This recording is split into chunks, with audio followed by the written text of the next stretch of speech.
These are the questions we got from our last episode on neuroplasticity, or how to change the brain.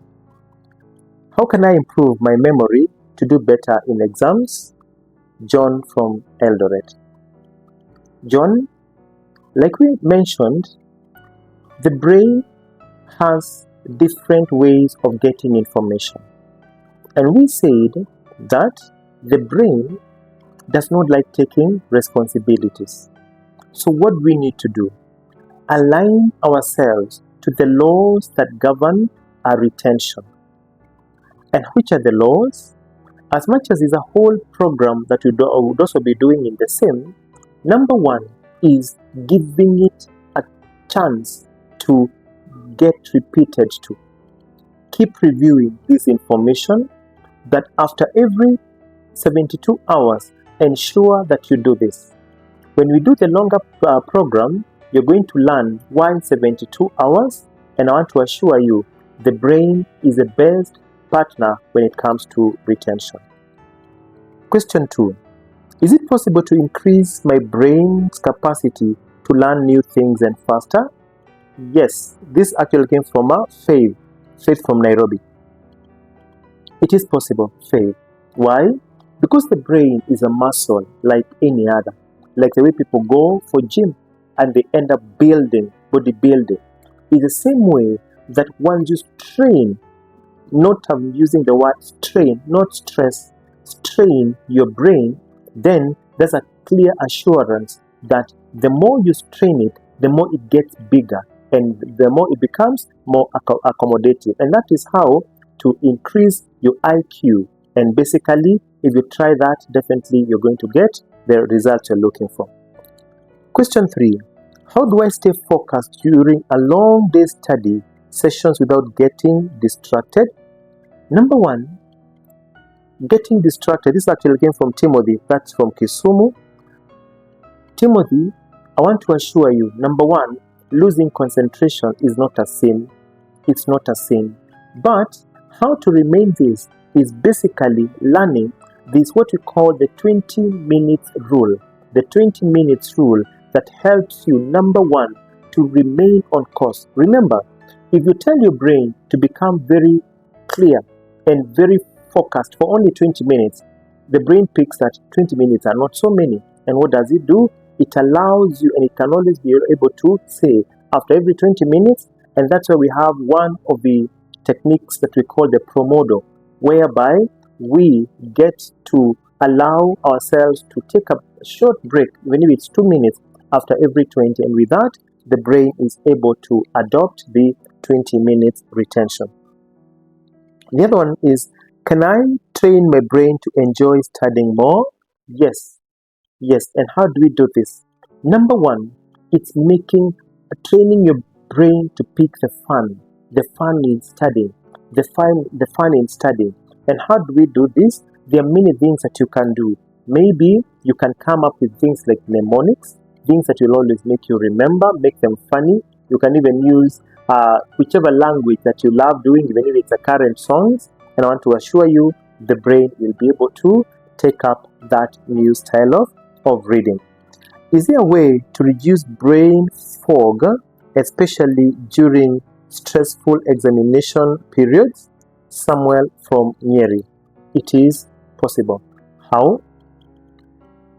Anytime you're told to recite a verse like John 3:16 or the alphabetical order A up to Z, would you really have fog when you're doing this? No.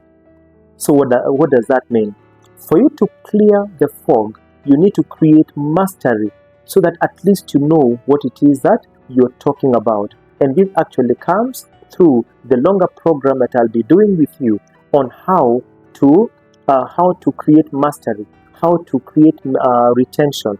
And with this, it will also become very easy for you to be able to do this somewhere. How does exercise actually help with brain function and concentration while studying? Emily from Thika. Emily, the way to do this is simply remember what we talked about in that the same episode that we had. that the way to increase your concentration span is at times taking what we call an active break. So what are we saying? Exercise is part of the active break that we are talking about, because every exercise, be it running, be it playing a game, be it doing sit-ups, actually helps you inhale in a deeper way. And what are we inhaling? Oxygen. And the oxygen we are talking about is the one that goes to replenish the deficiency of oxygen in the brain nerves without giving it what you call relaxation. So that's the way to go about it. Emily, how do I avoid procrastination and improve my study habits? This is from Kevin from Meru.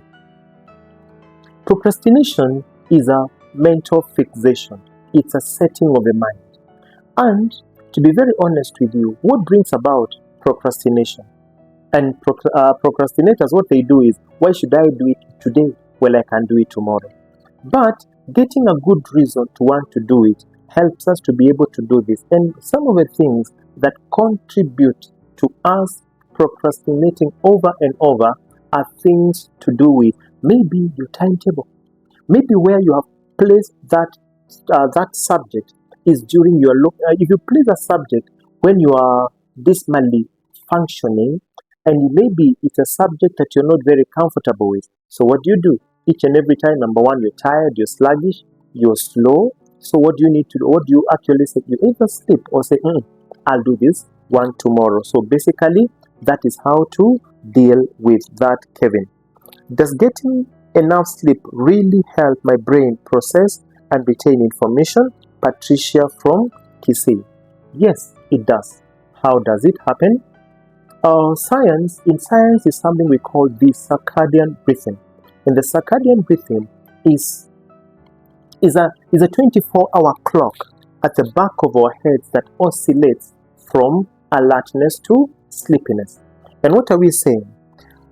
There's a way, having known and having understood your circadian rhythm, it becomes very, very easy for you to know that the first two brains operate best when you are awake.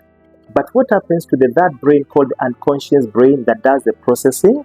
The truth is, it becomes more functional once you sleep. No wonder sleep is part of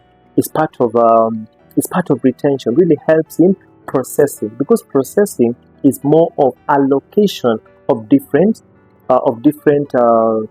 information to the different compartments of the memories.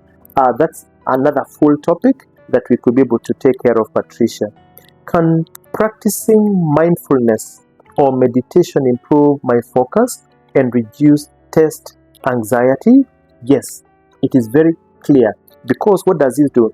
Mindfulness and meditation, what it does is that it helps you relax the brain muscles. No wonder at times you're even able to sit in a certain position or sit in a certain environment. And with this, then I want to assure you that is how you're able now. Once the mind or the brain gets into that particular mode, then it becomes very easy. Because remember, anxiety is a chemical, and which is actually reduced by exposing it to the environment that you've just talked about. And the last one is that, are there specific brain exercises or apps that can make studying easier? Moses from Nakuru. Indeed. And which ones are these? I want to assure you, Moses, I have a full program on what exercises they are, and this is exactly what I take my students through, so that we can always be able to see how to go about this. And some of them we can now start with the simplest to the most complex. For now, for the interest of time, allow us to talk about the exercises that are simply repeating, coming up with mnemonics, and that basically helps you to get there, though it's a full topic. Otherwise, everything that you've talked about will be doing full topics on the same, and I really appreciate your time. Thank you very much.